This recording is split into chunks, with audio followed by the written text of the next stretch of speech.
más fuerte el corazón. Ay, cuando nos llama la pasión, nos hallamos frente a frente para amarnos locamente y entregarnos sin reservas al amor. Ay, amor, quédate muy dentro. Aquí está tu rosa linda para vivir en tus sueños. Ay, amor, que me estoy muriendo. Es esta tu rosa linda que solo quiere tus besos. Ay, amor, aquí está tu rosa linda para vivir en tus sueños. Toma mi alma, bebe mi cuerpo, que por tus besos me estoy muriendo. Ay, amor, es esta tu rosa linda que solo quiere tus besos.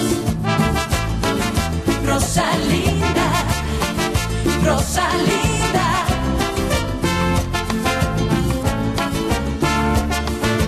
Rosa linda, ay, amor. Senyor, bakit ba parang ang laki ng galit mo dyan kay Rosalinda? Dahil kumbinsido akong hindi niya mahal ang kapatid ko.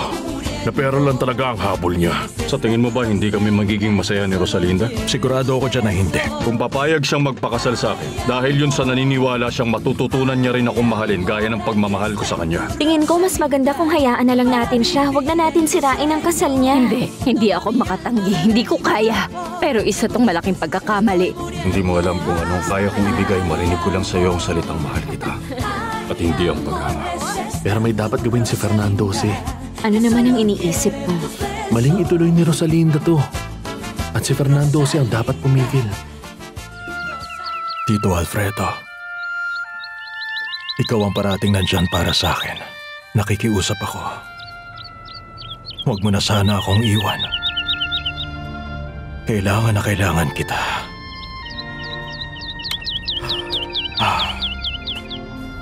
Marami akong kayang ibigay. Makasama lang kita ngayon para mapayuhan.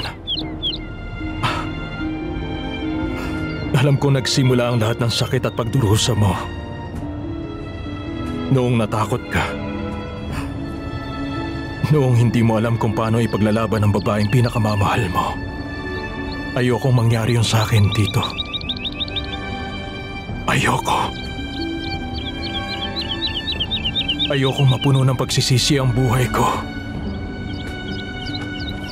Ayoko magsisi na wala akong ginawa habang may pagkakataon.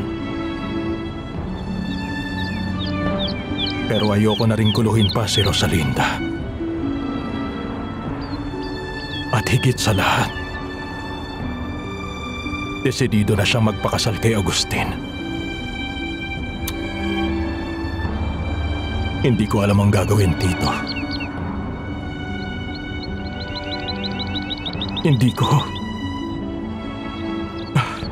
Hindi ko na alam ang gagawin ko. Ano, Bonifacio? Kailan ka ba magpapasya para ang susunod na magpapakasal ay ikaw at ako? Ay, naku, Zoila. Ang totoo niyan, magiging walang kwentang asawa ko. Sigurado ko na hindi ka magiging masaya kasama ko. Tulad ng parating sinasabi mo sa akin noon, matanda, kulubot na ako. Oo nga, pero meron kang bagong modelo ng kotse ngayong taon. Meron kang bagong apartment, tapos... Ay, naku, meron ka rin. Si Rosalinda binigay niya sa ating lahat ng patas sa mga apartment na yun. Oo. Pero pag pinagsama, magiging dalawa. Ilagay mo din yung mga gamit mo, tapos ilalagay ko din yung mga gamit ko. Doon din pupunta yun. Pasensya na kayo. Kukuha lang uli ako ng isa pang plato ng lengwa. Sobrang paborito ko kasi ang pagkain nito.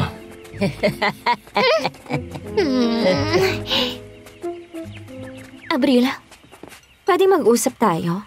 Tayo? Oo. Gusto ko magpaliwanag sa'yo. Sa akin? Tungkol saan? Tungkol kanino? Alam mong ibig kong sabihin. Tungkol kay Beto. O sige nga, David, dilakad-lakad natin si Eric sa paligid para magutom siya at makakain ng mabuti. Mamaya na lang, Abril, ah. Sige. Abril, gusto ko lang malaman mo na nagsisisi ako nakipagkuntsabahan ako noon kay Beto. Naiintindihan ko kung ayaw mo na ako makita pero gusto ko pa rin humingi ng tawad sa'yo. Kontento ka ba sa mga nangyayari ngayon? Oo naman, senyora. Hindi lang basta kontento, kundi masaya rin. Sa wakas magkakaroon ako ng pamilyang matagal ko ng pangarap. Pasensya na pero sa tingin ko para makabuo ng isang pamilya sa tamang paraan, dapat magsisimula ito sa pag-ibig. Mula sa dalawang nagmamahalan. Kung walang pag-ibig, sigurado mauuwi ito sa pagkabigo. Patawarin mo ko pero kailangan kong sabihin ang nararamdaman ko. Mauuna na ako.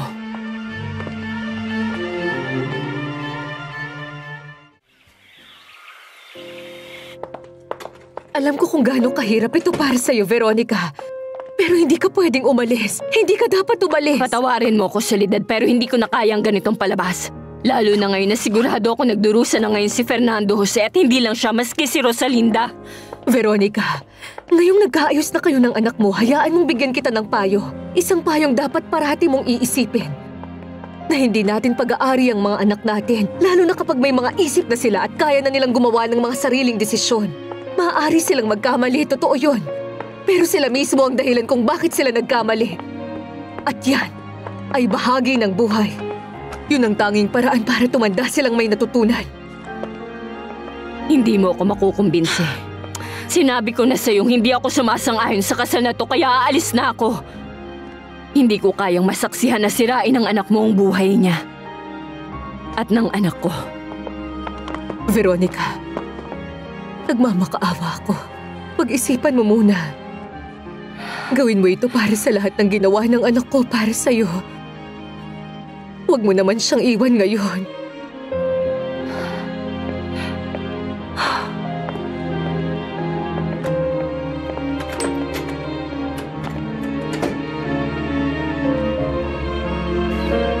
Papa, hindi ko pa kayo nasasabihan.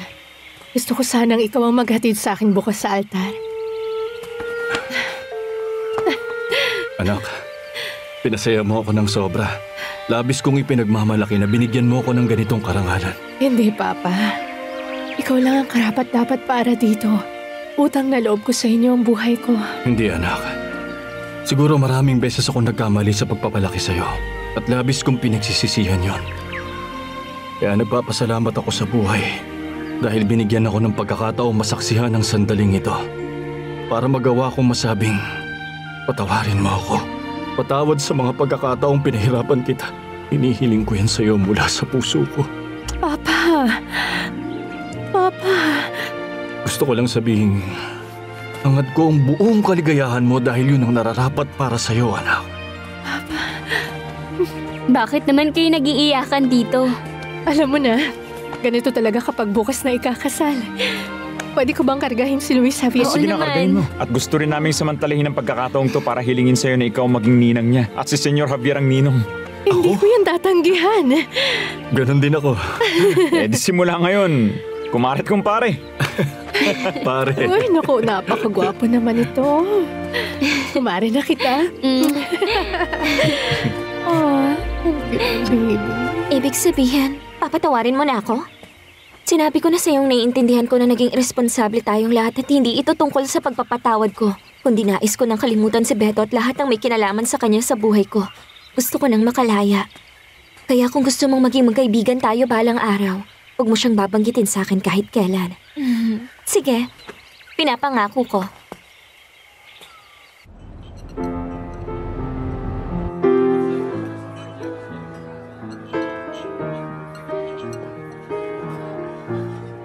Bukas. Ikakasal na siya bukas. Bukas. Bukas na. Bukas na. Bukas na ang kasal ko. Bukas na. Bukas ako ikakasal.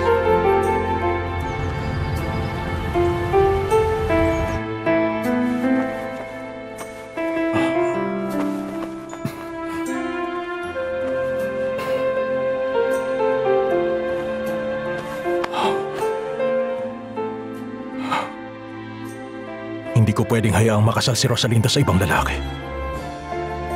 Ayoko. Dapat kong pigilan ang kasal. Kailangan kong pigilan.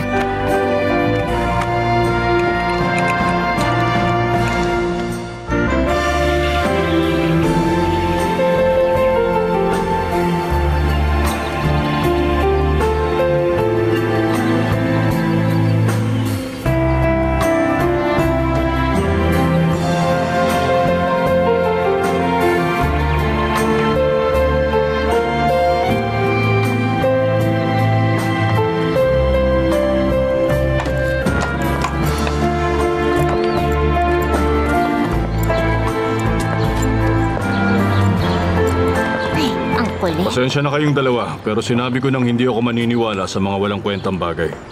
Hindi yun isang walang kwentang bagay. Isang tradisyon ang sinasabi namin. Tama si Asunsyon.